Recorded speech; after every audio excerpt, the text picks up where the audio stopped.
All right, we're going to talk today. First of all, welcome everybody to Survive to Thrive. Happy Thursday, and let's get started.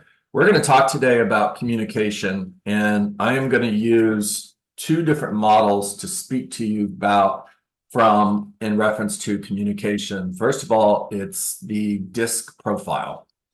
And the second model, believe it or not, is the 4 love languages. Now, I think actually, if you read the book, there's 5. Am I wrong? Maybe. I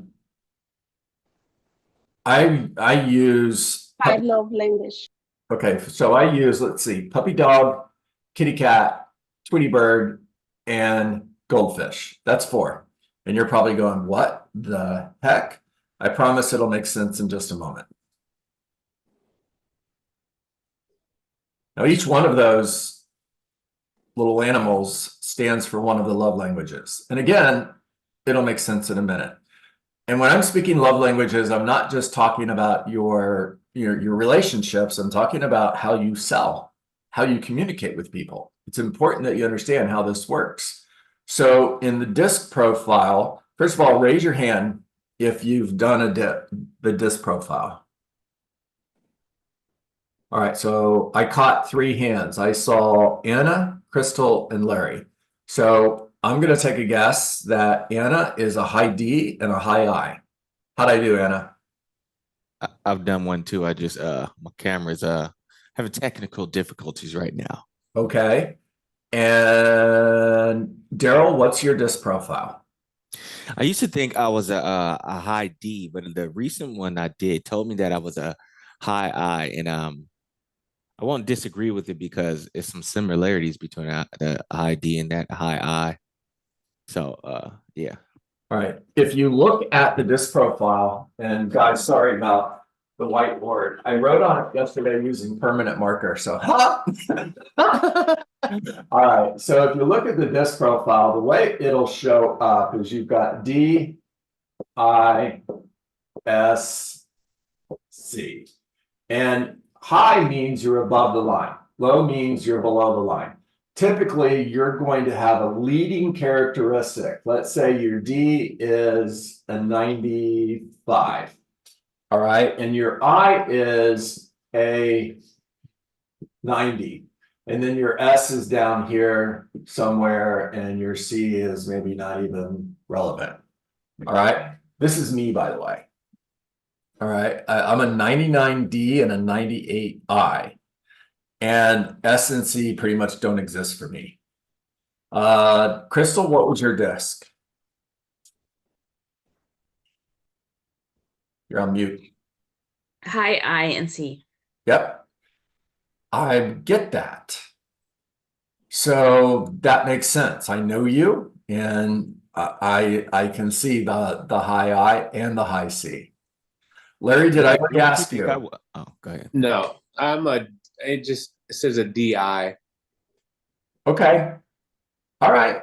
I can see that as well. Daryl, back to you. What did you think I was before I said it right now? DI. Yeah. Yeah. Do you find out the person's disc by asking them to describe their house? You could, and there's a lot of other indicators. And I can tell by somebody's voicemail if they're a high D, high I, high C, high S, somebody with a high I voicemail, for example. Think back to the days when you were calling people's homes and you got the answering machine. Anybody remember that? Mm-hmm. And you call and you get, hi, this is John and Monica, Lacey calling, and the cat and the dog. We're out right now having fun. Please leave a message and we will call you back. Hi, I. Hi, C.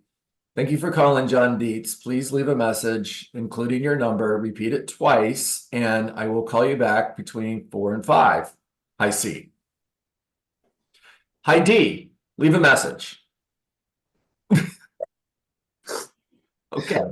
All right, let's go down the list. D. D is a driver. If you're taking notes, please write that down. D is someone who is head down, they're on a mission, and you better not get in their way because they might run you over. Right, Anna? Yeah. A D is someone who is focused on the outcome versus the process. Now, let me explain that. If I'm having a conversation with Monica, Monica is not a high D. She's an SC. All right. In the love language part of the conversation, she's a Tweety bird. She wants me to listen to her. She wants me to just sit and listen to her. And the relationship, the conversation is the relationship. That's from Susan Scott and Fierce Conversations, I believe. And she can share something with me that, to me, she could have done in 60 seconds and it took her 10 minutes. And I'll say something like, can you give me the high D version? Which is a total, how do you lose with me? For her. And I just lost as soon as I say, give me the high D, meaning I don't want all this stuff in the middle, just get to the end. That's a high D. Now, remember I said a few moments ago, there's no good or bad, there just is. And there are certain characteristics that you are wired with that are going to make it easier or harder for you to succeed at what you do. Now, back to the Keller Williams days, when I first started with Keller Williams, this disc profile was huge. I mean, Gary Keller was telling everybody, don't hire anybody until they do a disc. He was also telling everybody, your listing agents will be high Ds. Now, I get that, and at the same time, I don't necessarily agree with that. Now, why is a high D a good listing agent? Anybody want to answer that? Because they're probably going to guide the person and walk them right through and get straight to the point of how the process is going to go without, explaining too much. Okay. Agreed. That's partially right. I'm not going to say you're wrong, Daryl. Anna. We're influencers, kind of. So we lead the conversation and influence that decision. There we go. How does a high D respond to disappointment? What's that? There you go. A high D is going to respond to disappointment with, so what, now what, next? Where a high S, S is somebody who is very stable. They don't like change.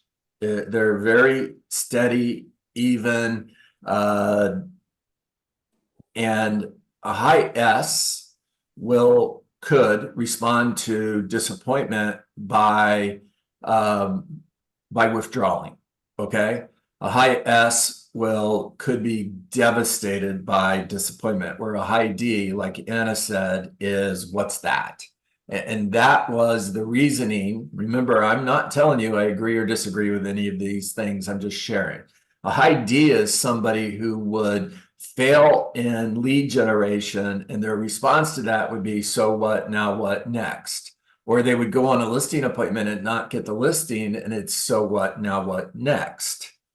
Now, a high I is someone who is, they like to stand out. They wear bright colors. If you go to an event and somebody has super bright colors on, they're high I. All right. D's are wearing all black most of the time, by the way. So there you go, Belly.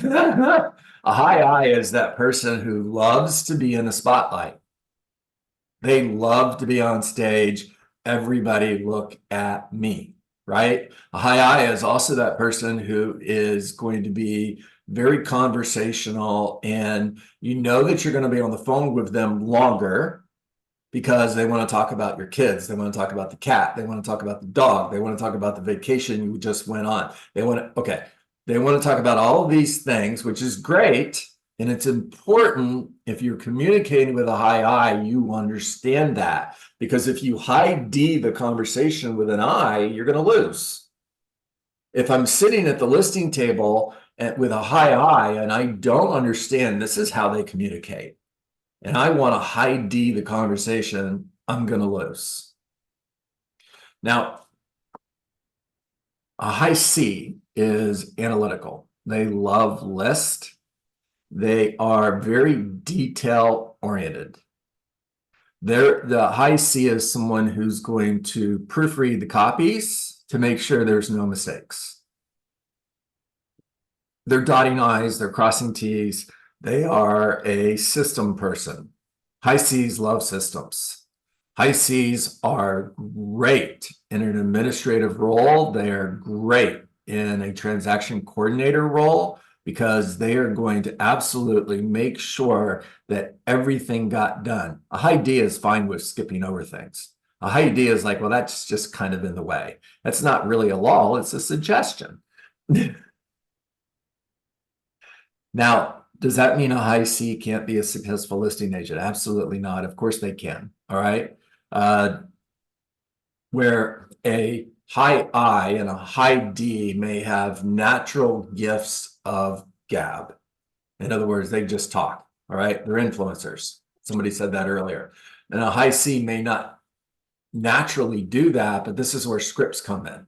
All right. If you follow the scripts, you'll eliminate the challenge of operating from a high C, high S personality type in a listing appointment where for a high D and high I, it might be easier. All right, so DISC, D-I-S-C. We went over each of those different personality traits. Now, if I'm sitting at a table and I've got two people sitting across the table from me, and I'm going through a needs analysis, and one of them is doing this. All right, can you see me? Let's see. One of them is doing this. They're not really participating. They're just kind of looking at me. And you can tell by that look on their face that the message is, when are we going to get to the important part? This is kind of nonsense. Now, the other person is leaning in and they're really participating. They're absolutely digging this conversation. Now, you've got a high D sitting across the table from you, and you've probably got a high I, high S, maybe high C. All right. High C's love data. Just bury them in data and they're going to be your best friend. Bring lots and lots of data. They love it. High D is like, kind of important, but not that important. You're going to have to speak to the person who is, you have to speak to both of them. But in that needs analysis, I'm focusing in on that high SC and at the same time acknowledging the high D and understanding, making sure I check in. Let's say it's Belly, and I'm like, Belly, I promise you we're going to get to the part you're interested in. Belly's like, thank God, because this part sucks. And just acknowledge it. I promise we're going to get to the part you're interested in. And this part is important. It's important so that I understand what your goals are, what your wants are, what your needs are, what your expectations are, so it can meet your goals and exceed your expectations. And we're going to get to the part that you care most about. Call it right out. Hey, Belly, I bet you're thinking, what's my price and how much do you charge? And Belly nods his head and goes, yeah, that's what I'm thinking. And if I'm going to give a listing presentation just based on what Belly needs, it's going to be a 5-minute listing presentation. Hey, Belly, John Dietz, glad to meet with you. Thank you for having me in your home today. By the way, the value of your home is $500,000 and my fee is 6%. Want to hire me? Belly would be great with that. Where most other people won't, but a high D is digging it. All right, let's talk about the love languages. All of this intertwines, I promise. So a puppy dog. Well, a puppy dog is someone who feels love through spoken words of approval. Good boy. And their tail just wags. Good girl. You're such a good girl. And they are just wagging their tail. That is someone who feels love through spoken words of approval.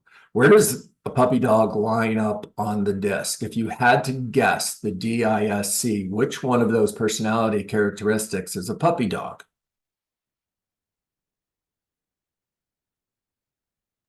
An S. Maybe. It's an I. I was about to say maybe I, if it's It's not an I. S. It's an I.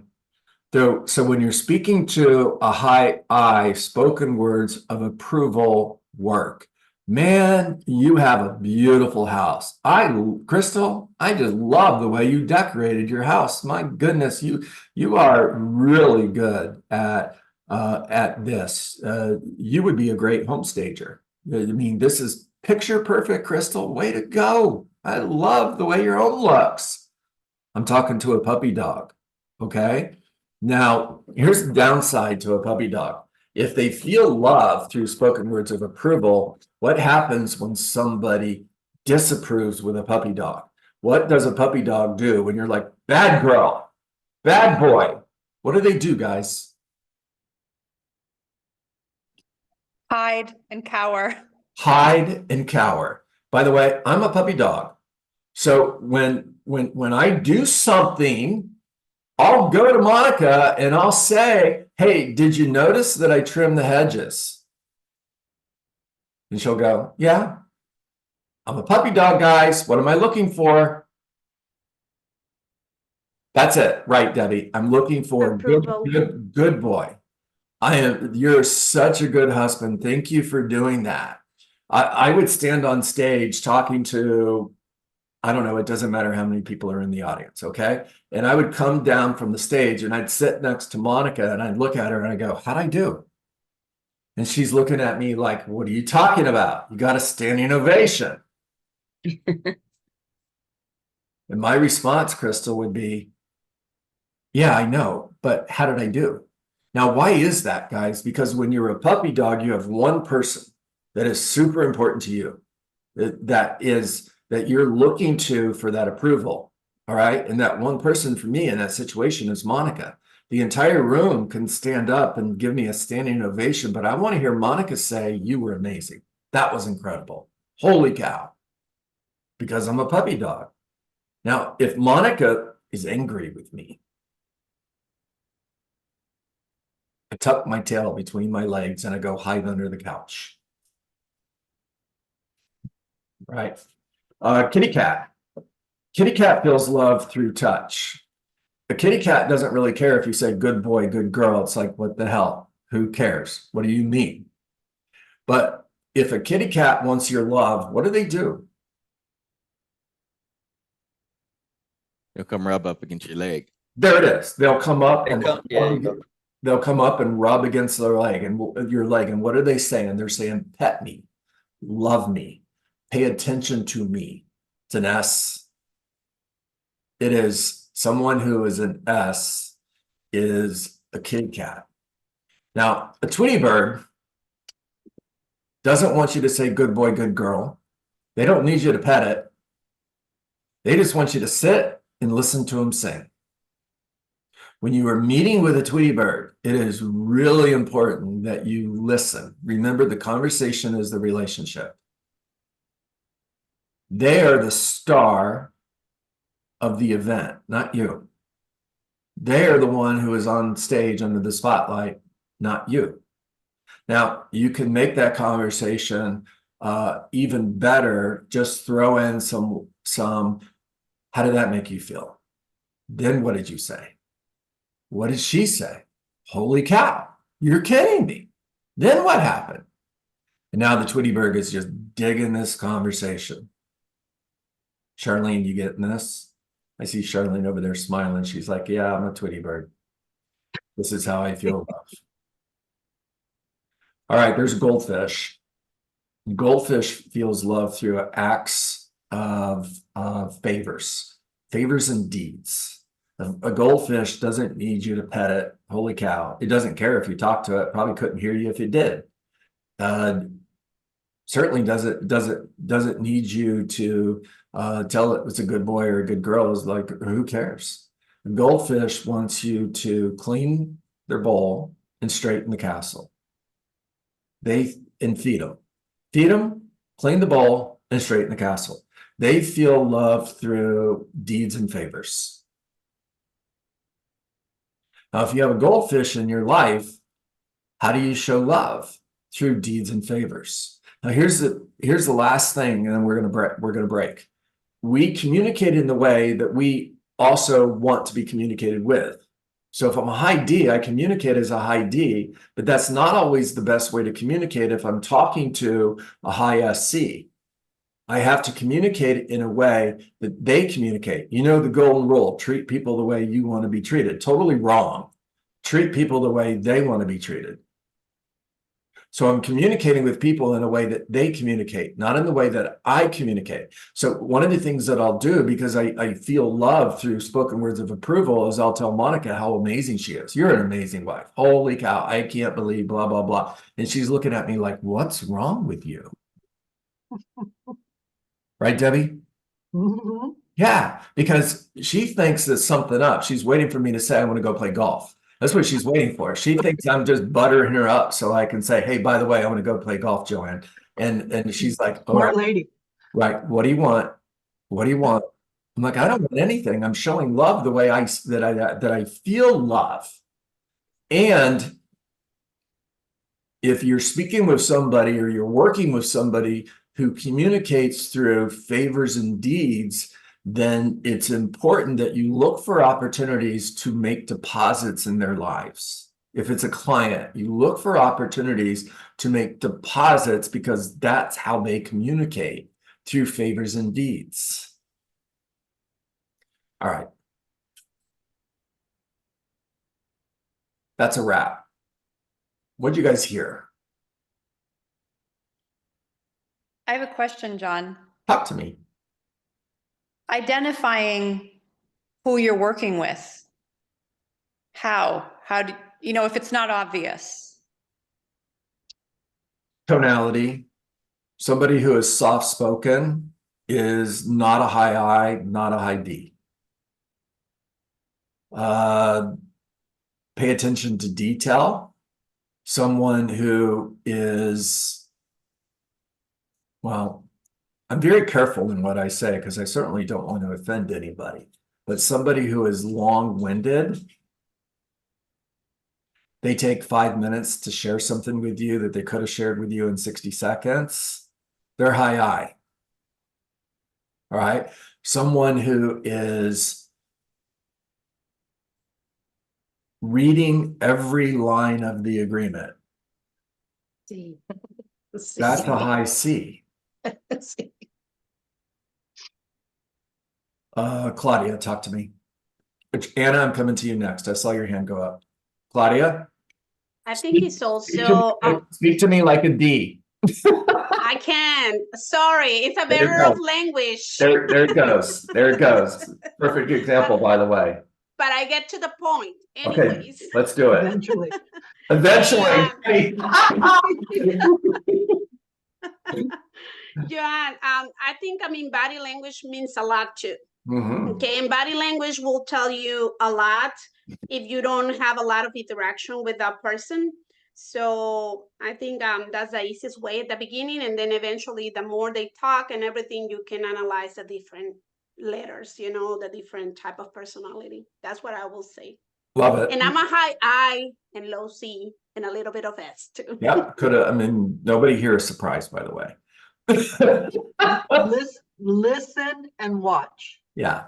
Yeah, mirror and match too, right? When Claudia Oh, hit yeah. on a really good point. When you're speaking with somebody, in the first 20 seconds, mirror and match their body language. It creates a connection.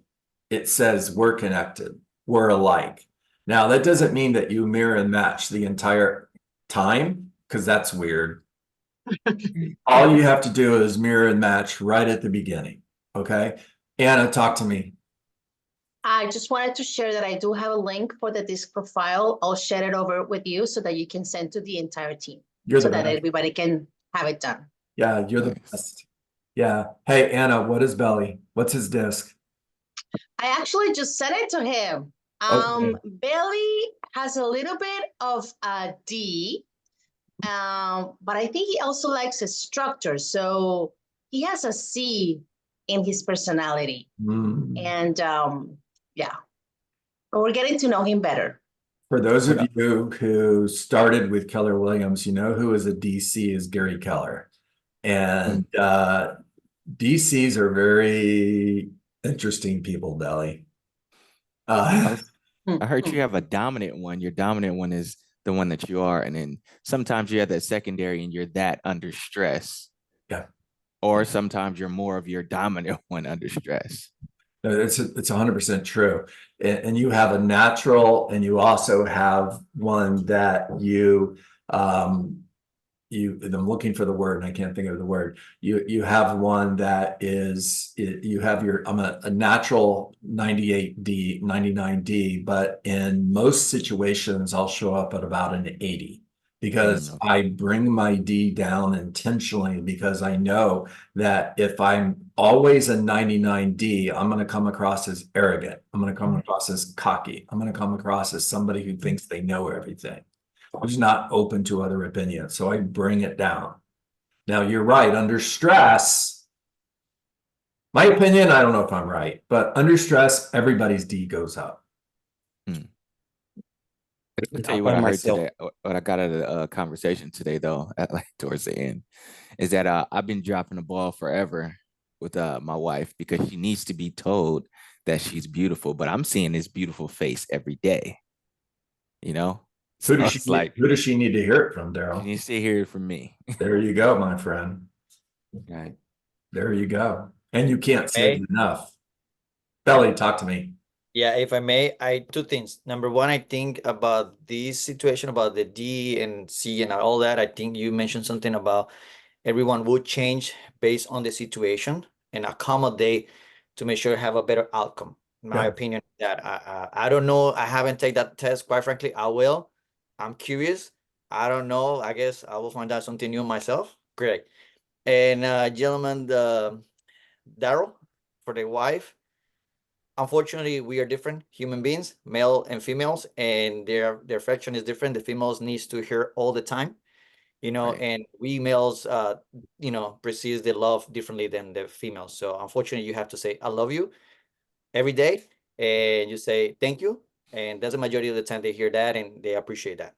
Yeah, it's crazy. Belly, I must be a woman then, because I want to hear those things every single day. I'll go stand in front of the mirror, Nathan, and I'll say, babe, it happened again. And she'll say, what happened? I said, I got better looking. Yeah. Thank you, John. We appreciate you, John. Really do. We really do. Yeah. That's you know what? huge for me. The growth too. You know, I noticed throughout my experience, that when we are open to other personalities, we learn a lot more ourselves. I see that a lot of people are they're like, it's tunnel vision because they think that the whole world is their personality. But it's not. No, it's not. No, it's not. Hey, one more question for everybody before we jump. I don't have my glasses on today so I can't see what time it is, but I just feel like it's past 9:30. 32. If you're a high D, what's your greatest fear? Oh, probably analytical person. No, it's another person. Oh, I'll give you the answer. Anna looks like she wants to answer this. Am I right? No? Okay, so your greatest fear, if you're a high D, your greatest fear is being taken advantage of. You know somebody's a high D, their greatest fear is being taken advantage of. That makes sense. If you're a high I, your greatest fear is not being appreciated. Like nobody likes me, or rejection. Yeah. They're the ones who are on social media and they read something, a negative comment, and they think it's about them. Oh my gosh, they're talking about me. And a high S, no one understands them, huh? Say that again, Daryl. Nathan, a high S, no one understands them. No. Yeah. You don't understand this. Yeah. I would say that every single letter might have a different spectrums. We can be high something or low some another letter, but the spectrum can vary depending on the area of expertise or family work and all that. But mostly it's gonna impact, it's gonna show off your personality, but it's gonna be in different spectrums based on where you're at and what you do. It happens to me. My husband is high drive and I'm a high I. So it's a conflict of interest. And then I'm service, love, and he's touching and saying, I don't care what he says to me, even though everything he say good things to me, but for me it's acts. Tell me, do, and then we can. So I think, I mean, it's very interesting, this topic. Thank you, Okay. John, for bringing it up. John, have you heard about the animal kingdom with the disc? No, talk to me. So a D is a lion, an I is a monkey, a S is a giraffe, Yes. and what's the last one? C. C is a turtle. I love it. I love it. Interesting. I love it. All right, guys. Have a great day. I hope you got value today. I see you. All right. Hey, Thanks, guys. wait. Don't go anywhere.